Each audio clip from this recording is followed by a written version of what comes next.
సభ్యులు, ప్రజాప్రతినిధులు, ప్రభుత్వ అధికారులు, పాత్రికేయ మిత్రులందరికీ ఈ సాగునీటి పారుదల సంబంధించిన సమీక్షలో పాల్గొనేందుకు మీకు అందరికీ ధన్యవాదాలు. ముఖ్యంగా గోదావరి జలాలకు సంబంధించిన వివాదం గత కొంతకాలంగా రాజకీయ రంగం పొందుకుంటా ఉంది.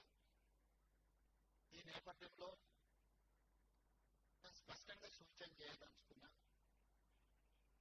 మనం కష్టపడి ప్రాజెక్టులు నిర్మించుకొని గోదావరి పరివాహక ప్రాంతాన్ని, ముఖ్యంగా ఉత్తర తెలంగాణను సస్యశ్యామలం చేసుకోవాల్సిన సమయంలో అనవసరమైన ఆరోపణలు, అబద్ధపు ప్రచారాలతోని తెలంగాణ ప్రజలకు ఎలాంటి ప్రయోజనం లేదు. కాబట్టి దయచేసి ఉమ్మడి రాష్ట్రంలో ఎన్నో సమస్యలు ఎదుర్కొని తెలంగాణ రాష్ట్రం వచ్చిన తర్వాత 10 సంవత్సరాల పరిపాలన అందించిన వాళ్ళు ఈ ప్రాజెక్టులను పూర్తి చేసి ఉంటే మనకు ఎలాంటి సమస్యనే లేదు. ఉమ్మడి రాష్ట్రంలో మన ఆవేదన, మన బాధ సమైక్య పాలనలో తెలంగాణ ప్రాజెక్టుల్లో నిర్లక్ష్యానికి గురైనాయి. ఈ ప్రాజెక్టులు పూర్తి కావాలంటే మా రాష్ట్రం మాకు కావాలి, నీళ్లు నిధులు నియామకాల నేపథ్యంలో ప్రధానంగా మనం చెప్తూ వచ్చింది ఇది. తెలంగాణ రాష్ట్రం ఏర్పడ్డప్పుడు నీళ్లు పుష్కలంగా ఉన్నాయి, నిధులు పుష్కలంగా ఉన్నాయి.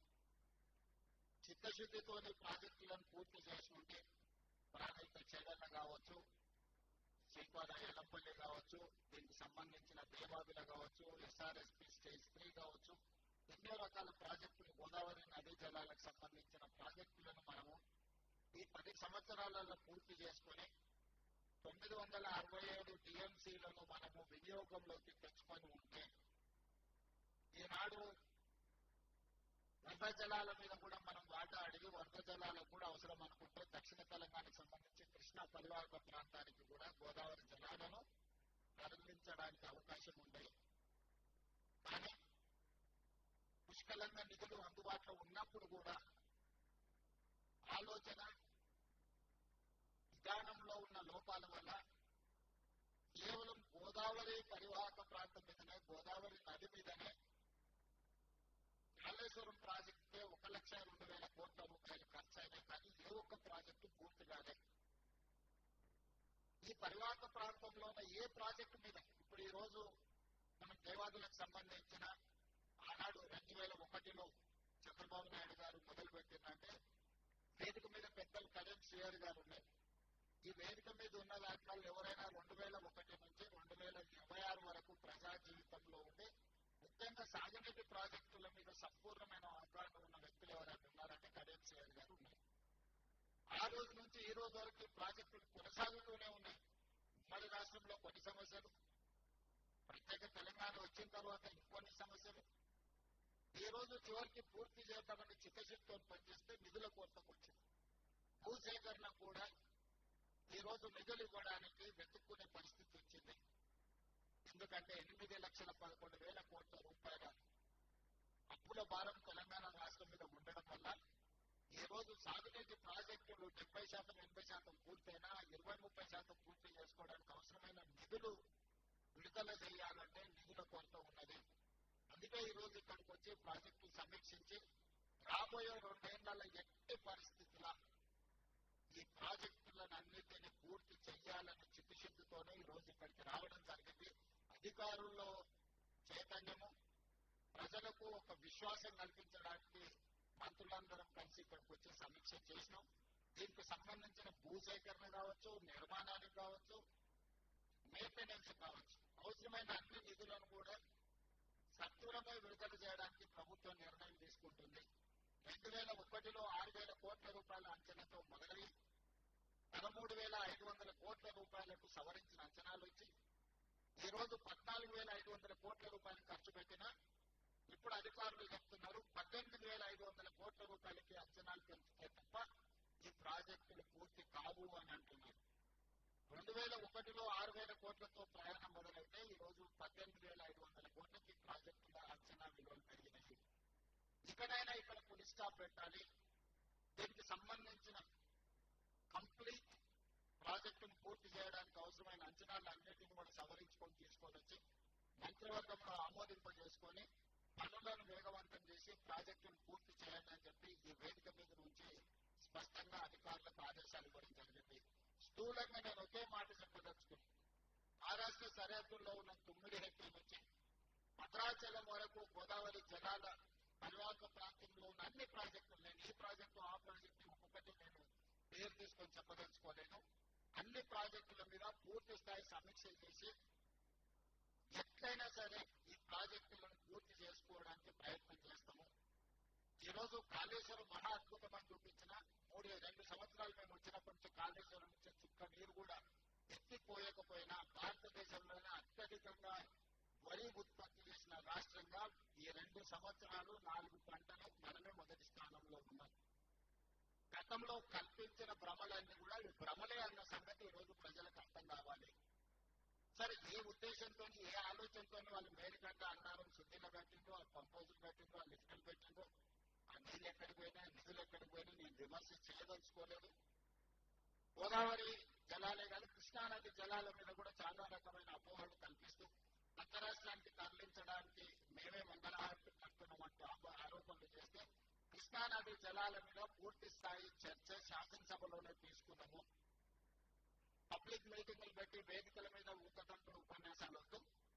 ఉమ్మడి రాష్ట్రంలో ఏం జరిగింది, తెలంగాణ రాష్ట్రం వచ్చిన తర్వాత 10 సంవత్సరాలు చంద్రశేఖరరావు గారు, హరీష్ రావు గారు సాగునీటి పారుదల మంత్రులుగా ఉన్నప్పుడు ఏం జరిగింది, ఉత్తమ్ కుమార్ రెడ్డి గారు సాగునీటి పారుదల మంత్రి అయిన తర్వాత ఏం చేసిందో చర్చ చేయటమని అసెంబ్లీలో వేదికగా చర్చకు ఆహ్వానించినాము.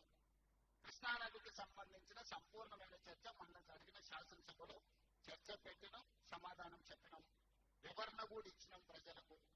ఇప్పుడు నా సూచన ఒకటి, మిత్రులకు, ఈ తప్పిదాలను కప్పిపుచ్చుకోవడానికి మా మీద ఆరోపణలు చేయడం వల్ల సమస్య పరిష్కారం కాదు. మీరు తప్పు చేసేదా చేయలేదా అనేది ప్రజలు గుర్తించారు, ప్రజలు శిక్షించారు. దాంతోనైనా మీలో మార్పు వస్తుందని, పరివర్తన వస్తుందని మేము ఆశించినాం. ఆ దిశగా మీ మాటలు కనిపించడం లేదు.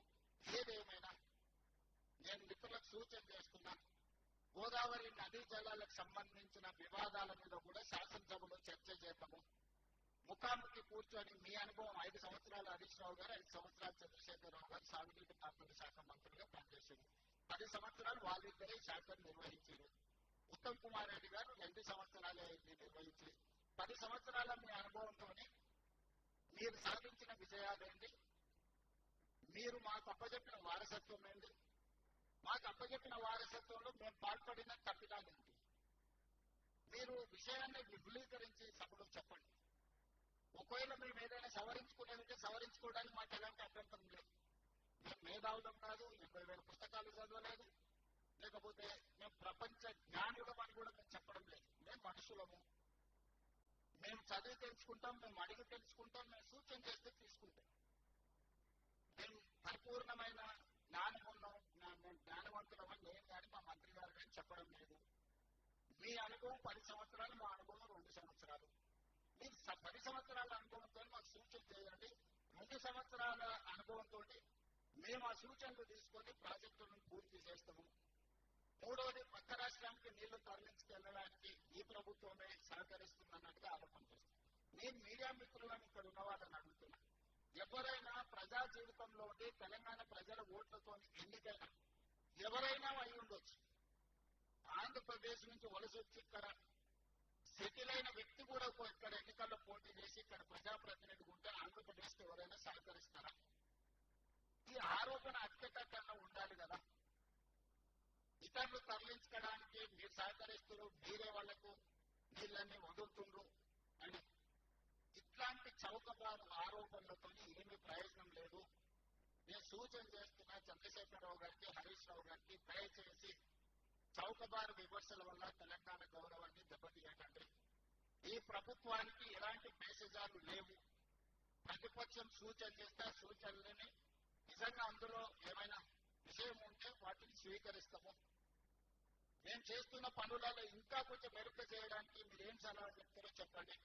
ఇప్పుడు జనగాం శాసనసభ్యులు పల్లా రాజశేఖర గారు వచ్చారు, వేదికలో పాల్గొన్నారు, వాళ్ళు కొన్ని విషయాలు లేవనెత్తారు, కొన్ని అంశాలు సూచన చేశారు. ఆయన అన్నింటినీ కూడా నేను నోట్ చేసుకున్నాను.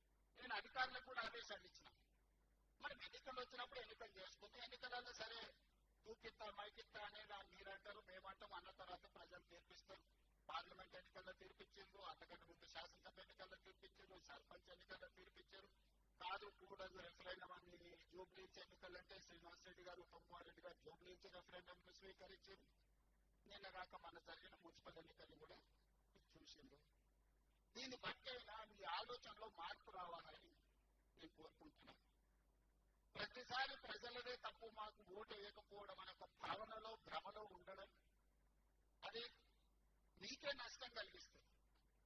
ప్రజలు పదే పదే ఇస్తున్న తీర్పును అర్థం చేసుకొని ప్రజలకు